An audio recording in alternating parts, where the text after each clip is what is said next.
Round of 16 we go now, and we have a transatlantic affair. That's right, Internazionale coming at you from Italy up against Fluminese from Brazil. Who's going to come out on top? We'll take a little look next.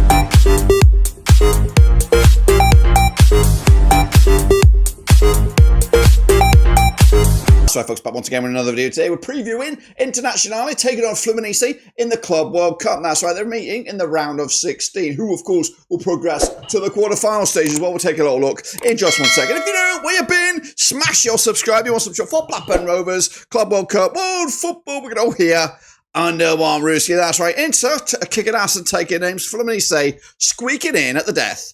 To join Borussia Dortmund from their group. But, of course, they're now taking on these heavyweights. We'll take a look at all of it in a second. Big shout out to the members and the Patreons. You know who you are. So let's get into the match, of course, coming at you this coming match day. It is the round of 16.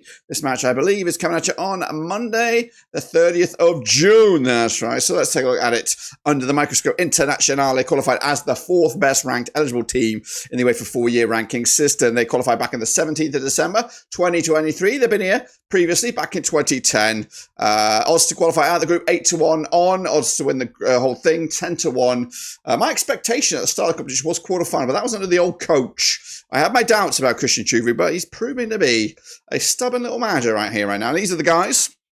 Hoping them to get them to that quarterfinal. Jan Sommer between the 6th, 7th, Freisch there at the back. Benjamin Pavard, Bastoni as well. In the midfield, like Zelinski, Dumfries. We've got DiMarco.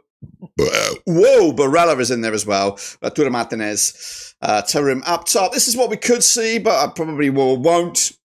Zomba between 6, Augusto, De Frij, Besic, Kagaloglu, DiMarco, Salani, Damian, Zaweski, Carrera, Tarimi. It's a possible 11, but realistically, it's probably going to be something completely different. But this is the journey so far for Inter. It all kicked off way back at the end of May, where they did get spanked by PSG. They bounced back with a 1-1 draw against fellow qualifiers Monterrey. They also continue their progress with a 2-1 of Ura Red Diamonds. Game that, of course, came to a nervy conclusion, and then a 2-0 win over River Plate. So they're here, they are top, Group E, but are they legitimate contenders? Well, standing in the way is Fluminese, who coming at you right here, right now, as the winners of the Copa Libertadores back in 2023. They've been here back in 2020, well, they're here last time in 2023. They qualified for this year's tournament back in the November the 4th, 2023.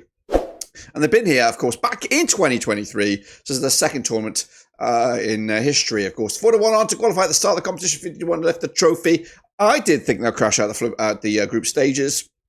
But they're here, and they're here, and they're doing all right now. They're going under the radar a little bit. Fabio between the 6 veteran goalkeeper. They also got at the back there. They've got Thiago Silva, veteran there, Ignacio, Rene. We also got Thiago Santos moving forward, the likes of Nanato, Hercules. Moving further forward than that, the likes of Ganso, Jon Arias as well. And up top, Everaldo, among others. But this is the lineup we could see. Fabio between the 6, Rene at the back there, Freitas, Silva, Xavier, Martinelli, Santos, Nanato, Cerna, Everaldo, and Arias in that starting 11. This is their journey so far. Opened up with a 0-0 draw against Dortmund. They followed up with a 4-2 comeback thriller against Ulsan HD. And then another 0-0 draw against the Malmö Sundowns. They kind of played very defensively in that match against the Malmö Sundowns. I don't think they got out of second gear, to be fair. This is going to be a different game, though, when they take on Inter on Monday, June the 30th. That's right, for a spot in the quarter-finals. But they're coming at you right here, right now at the Bank of America Stadium. Christian Chuvri is the coach for Inter. They are unbeaten in the last 3, just one defeat in the last 6. They're against Fluminese, and Renato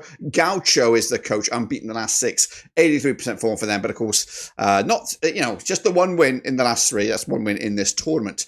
Now the bookies have Inter Milan at 10-7 on for the victory. 9-2 is your Fluminese. The draw is at 13-5. The public vote also leaning in favour of the Italians here, 75% at the moment. Still early doors with that vote. Fluminese with just 25% of the draw. This could go with a little bit to the distance here. It might even get dragged into penalties. I can't remember what my gut feeling was originally when I made my last 16, but I think I'm now leaning towards a Fluminese victory here, 2-1 win. It might have been an extra time penalty shootout victory for Fluminese, but I think I'm going to back them to win outright. 2-1 win on the night for Fluminese to put them in the mixer here in the quarterfinals, and who knows what goes on after that. That's my take on this upcoming last 16 match between Italian giants Internazionale and, of course, Brazilian heavyweights Fluminese. Do you agree? Do you disagree? Let me know down below. I look forward to that and much more in the Club World Cup. But until then, I'll see you soon until we return. I'm out.